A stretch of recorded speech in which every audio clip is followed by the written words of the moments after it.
बढ़ाएबा आज मनोहता तो पढ़िबा शिक्षित हेबा पांडुआ तो आमे गढ़िबा लोक दिनरे अंध बुझि पारे नाही कपट छंद भारत माता की जय भारत माता की जय इनकलाब जिंदाबाद माथे को कोन चालिछि कोन सुनिया नोरा पड़े इनको आपण लिखोले लिखो हमरो मंगल ताव जाई सारले हमर एई गां रे के तास होछि के कोन करछि मनवा शिक्षित करेबा कि नहीं कोन ठीक कहते माझी बाबू एटा तो पिला माने अछंती पिला माने कोन करते स्कूल जाउछंती किछि दिन पर आउ जाउनांती कारण हमर देशर जो साक्षरता हार अछि धीरे धीरे कमी कमी जाउछि एबे कमी कमी के 64% अछि आमे केबे 100% करबा किछि ठीक नै तेणु आमे कोन करिया पिला के पाठ पढिया କଥା कहबा अरे सेठी के ओटा अछि कोन करछि से मनुआ रामू काटे अरे बाबू तू के एठी कोन करछु आज्ञा मो ना होचे रॉयल लाइन और नंदा मो एठी चार जन काम बोलो तो ना एठी केमिति हला आज्ञा मो ना होचे नंदा निशिता किंतु इंस्टाग्राम रे ना दीची रॉयल लाइन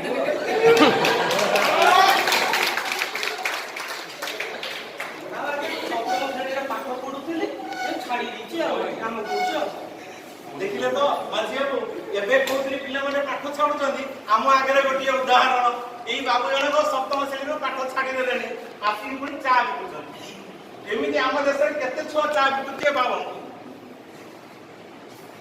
ଆମେ କଣ କରିବା अरे तुमର କେତେ ଜଣ ତମ ଘରେ କିଏ ସବୁ ରହୁଛନ୍ତି आज्ञा मोर पिला बेलर मान है मु मो आई घरे रहि पाठ पढुथिली तापर मो बापा आनी की एठी चार पाठ छाडी ବାପା କଣ ଆଉ ମो ବାପା भाई अछि पर से भी तो पाठ छाडी पर कोने से आगे आगे मो बड़ बेटा मो बापा सारू बेटा बेटा काम करतो मो ना नंदा मो बड़ भाई ना महारा मांडा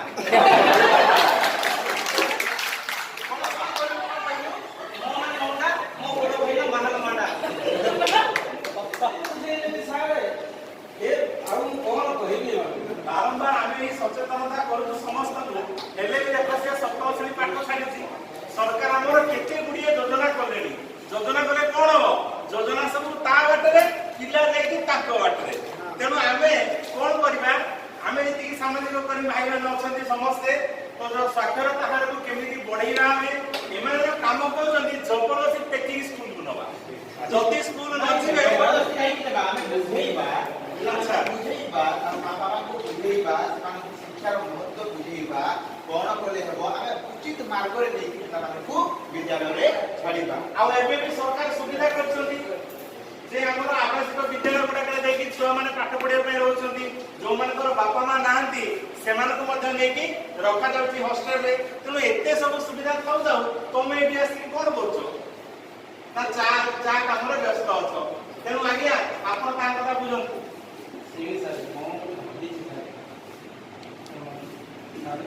तांतु मो एई କଥା बहुत थोर बुझेली हां सर खाली सेई गोटे स्लोगान रे गाउन चाहू तेनु आमे गोटे परिवार सर आमे बेसी की कान के आर्थिक सहायता केते पिला हम गाय अछंती सेମାନଙ୍କୁ যদি ଆମେ କେତେ ଅଧିକ ସହାୟତା ଦେଇକି ଯଦି ସ୍କୁଲ ପଠାନ୍ତେ ସେ ଚା ଦୋକାନ ମାଲିକ ଉପରେ କିଛି ଆମର ଏଠି ଦୂର ହୁଅନ୍ତା ଆପଣ ନିଶ୍ଚିତ ଭାବରେ ଆପଣଙ୍କର ଆଜି ଯେଉଁ ସଚେତନତା କାର୍ଯ୍ୟକ୍ରମ ହେଲା ମୁଁ ମଧ୍ୟ ସେଥିରେ ପ୍ରଭାବିତ ହେଲି ଏବଂ ଗୋଟିଏ ଜିନିଷ ଜାଣିପାରିଲି ଯେ ମୁଁ ମଧ୍ୟ ଭୁଲ ଗୋଟେ କରିଛି ମୋ ଇଟା ଭାଟିରେ ଗୋଟେ ପିଲାକୁ ତାର ବୟସ ନ ପଚାରି ରଖିଛି ତେଣୁ ଆରେ ବାବୁ ଆସିଲୁ ଏଇ ଦେଖନ୍ତୁ ତୋ ବାପା ନାଁ କଣ କହିଲୁ ଆରେ କୁଲୁରେ କୁହନ୍ତୁ ହଁ ତ ବାପାକୁ ଡାକିଲୁ ତୋ ବାପାକୁ ଡାକିଲୁ ବାପା ଅଛନ୍ତି बापा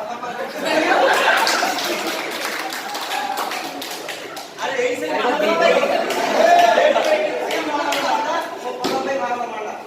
ଆରେ ବୁଝୁ ତୋର ତା ବୟସ ମତେ 18 ବର୍ଷ ହୋଇଥିଲା ସେମିତି କହିବୁନୁ ଦେଖ ଆଜି କେତେ ଜଣ ମାଝି ସାର୍ ଅଛନ୍ତି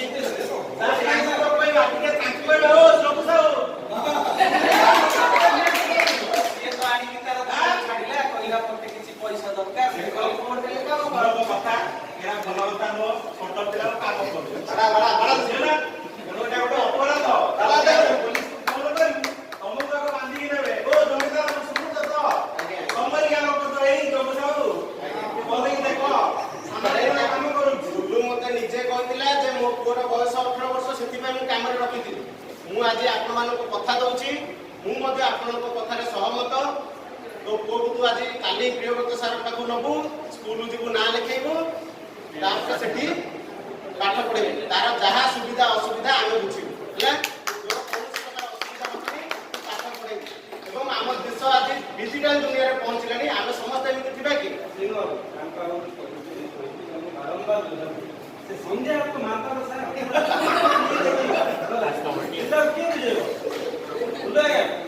ଆପଣ ପିଲାମାନେ ଦେଖନ୍ତୁ ଦେଖାଦେବ ପିଆପି କମ୍ କରିବ, ଢକ୍ ଢକ୍ କମ୍ କରିବ, ତା ବେଶୀ ହେଇଯାଉଛି। ଆପଣଙ୍କୁ କଣ କହି ଧନ୍ୟବାଦ ଦେବୁ ସାର୍। ଯଦି ଆପଣଙ୍କର ଭଳି ମଣିଷ ଯଦି ସବୁ ଗାଁରେ ସବୁ ସହରରେ ଥିବେ, ନିଶ୍ଚିତ ଭାବରେ ଆମର ଏଇ ଭାରତ ଦେଶରୁ ଆମର ନିରକ୍ଷରତା ବା ଶିଶୁ ଶ୍ରମିକତା ନିଶ୍ଚିତ ଭାବରେ ଦୂର ହୋଇପାରିବ। ସବୁ ପିଲା ବିଦ୍ୟାଳୟକୁ ଯାଇପାରିବେ ଏବଂ ଆମର ବଡ଼ ଭାଇ ଆଉ ଆମର ପ୍ରିୟରଞ୍ଜନ ସାର୍ ଯଦି ଶିକ୍ଷକ ଥିବେ, ନିଶ୍ଚିତ ଭାବରେ ଯେଉଁ ପିଲାମାନେ ରହିଯାଉଛନ୍ତି, ସୁଯୋଗ ପାଇପାରୁନାହାନ୍ତି, ବିଭିନ୍ନ କାରଣ ଯୋଗୁଁ ଆର୍ଥିକ ସହାୟତା ହେଉ କିମ୍ବା ଆଉ ଅନ୍ୟାନ୍ୟ କାରଣ ଯଦି ଯେଉଁମାନେ ରହିଯାଉଛନ୍ତି, ଯାହାର ପାଠପଢ଼ା ରହିଯାଉଛି, ଆପଣମାନଙ୍କର ସାହାଯ୍ୟ ସହଯୋଗ ପାଇ ନିଶ୍ଚିତ ଭାବରେ ସେମାନେ ଆଗକୁ ବଢ଼ିବେ ଏବଂ ଆମର ସାକ୍ଷରତା ହାର ନିଶ୍ଚିତ ଭାବରେ 100% ହେବ ବୋଲି ଆଶା କରୁଛି ଏବଂ ଆପଣ ସମସ୍ତଙ୍କୁ ଆମେ ଧନ୍ୟବାଦ ଜଣାଉଛୁ। ଆଜିର ଯୋଉ ଧନ୍ୟବାଦର ପାତ୍ର ଆପଣ ମୋତେ ଶ୍ରେୟ ଦେଲେ, ଏହା ମୋତେ ଦେବା ଦରକାର ନାହିଁ। ମୁଁ ମଧ୍ୟ ଭୁଲ କରିଥିଲି। ତେଣୁକରି ଆଜିର ଯୋଉ ସଚେତନତା କାର୍ଯ୍ୟକ୍ରମ ରହିଛି, ଶିକ୍ଷକମାନଙ୍କୁ ଆମେ ସମସ୍ତେ ହତାଦାର କରୁଛନ୍ତି, ତାଙ୍କୁ କହୁଛନ୍ତି ଶୁଣୁନାହାନ୍ତି। ସାମାଜିକ କର୍ମୀ ଆପଣ ଯୋଉ ଶିକ୍ଷକ ସାମାଜିକ କର୍ମୀ ସମସ୍ତେ ମିଶି ଗାଁ ଲୋକଙ୍କୁ ସଚେତନ କରିଛନ୍ତି ଏବଂ ଡିଜିଟାଲ ଦୁନିଆରେ କେମିତି ଆମ ଅଞ୍ଚଳ ମଧ୍ୟ ଆଗକୁ ଯାଇପାରିବ ସେଥିପାଇଁ ସଚେତନ କରିଛନ୍ତି। ଏବଂ ଆମ ବିଦ୍ୟାଳୟରେ ଅଧାରୁ ପାଠ ଛାଡ଼ି ଦେଉଥିଲେ, ଆମ ଗ୍ରାମରେ ମଧ୍ୟ ବହୁତ ଜଣ ଅଛନ୍ତି ଅଧାରୁ ପାଠ ଛାଡ଼ି ଦେଉଛନ୍ତି ଆଉ ପଢୁନାହାନ୍ତି। ସେମାନଙ୍କୁ ମଧ୍ୟ ଅଧାରୁ ପ୍ରିୟରଞ୍ଜନ ସାର୍ ଯାହା କହୁଥିଲେ, ଅଧାରୁ ଆମେ ସେମାନଙ୍କୁ ନେଇକି ଜଏନ୍ କରିପାରିବା। 6 ରୁ 14 ବର୍ଷ ଯୋଉ ପିଲାମାନେ ଅଧାରୁ ପାଠ ଛାଡ଼ିଥିବେ ସେମାନଙ୍କୁ ଜଏନ୍ କରିପାରିବା। ସେଥିପାଇଁ ମୁଁ ଆପଣମାନଙ୍କର ମଧ୍ୟ ସହଯୋଗ କାମନା କରିବି। ପ୍ରିୟରଞ୍ଜନ ସାର୍ଙ୍କୁ ଅନୁରୋଧ କରିବି, ମୁଁ ସେମିତି ଆମ ଗାଁରେ ଆଉ ଯୋଉମାନେ ବି ଅଛନ୍ତି ସେମାନଙ୍କୁ ସ୍କୁଲକୁ ପଠେଇବି। ଆପଣ ଦୟାକରି ନାମ ଲେଖାଇବେ ଏବଂ ଆପଣମାନେ ଜିଲ୍ଲା ସ୍ତରରେ କେମିତି ଆମ ପିଲାଙ୍କର ନାମ ଲେଖା ହେଇପାରିବ, ଯେମିତି ପିଲାମାନେ ଯାତାୟାତ ପାଇଁ ମଧ୍ୟ ସରକାର ଗମନାଗମନର ଖର୍ଚ୍ଚ ଦେଉଛନ୍ତି, ସେ ସବୁ କରିପାରିବେ। ସେଥିପାଇଁ ମୁଁ ସାମାଜିକ କର୍ମୀମାନଙ୍କୁ ମଧ୍ୟ ଅନୁରୋଧ କରୁଛି। ମୁଁ ତ ସେ ଭୁଲ କହିଥିଲା, ତୁ ତ ଦେଖିପାରୁଛୁ ଏ ଛୋଟ ପିଲାଟି, ତୁ କେମିତି ରଖିଥିଲୁ? ଆମେ ତ ଭାଇନା କହିଲ ସେ ତ 18 ବର୍ଷ ଇଏ କମ୍ ପଇସା ଦବ ବୋଲି ରଖିଦେଇଛି। କମ୍ ପଇସାରେ ଆମେ ରଖିଥିଲୁ।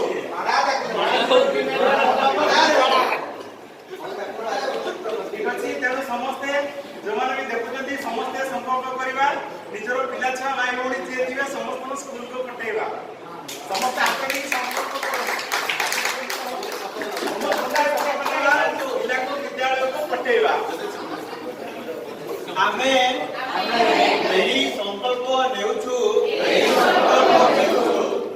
ଆମ ଆଖପାଖ ପଡୋଶୀରେ, ଆମ ଘରେ ଯଦି କେହି 6 ରୁ 14 ବର୍ଷ ପିଲା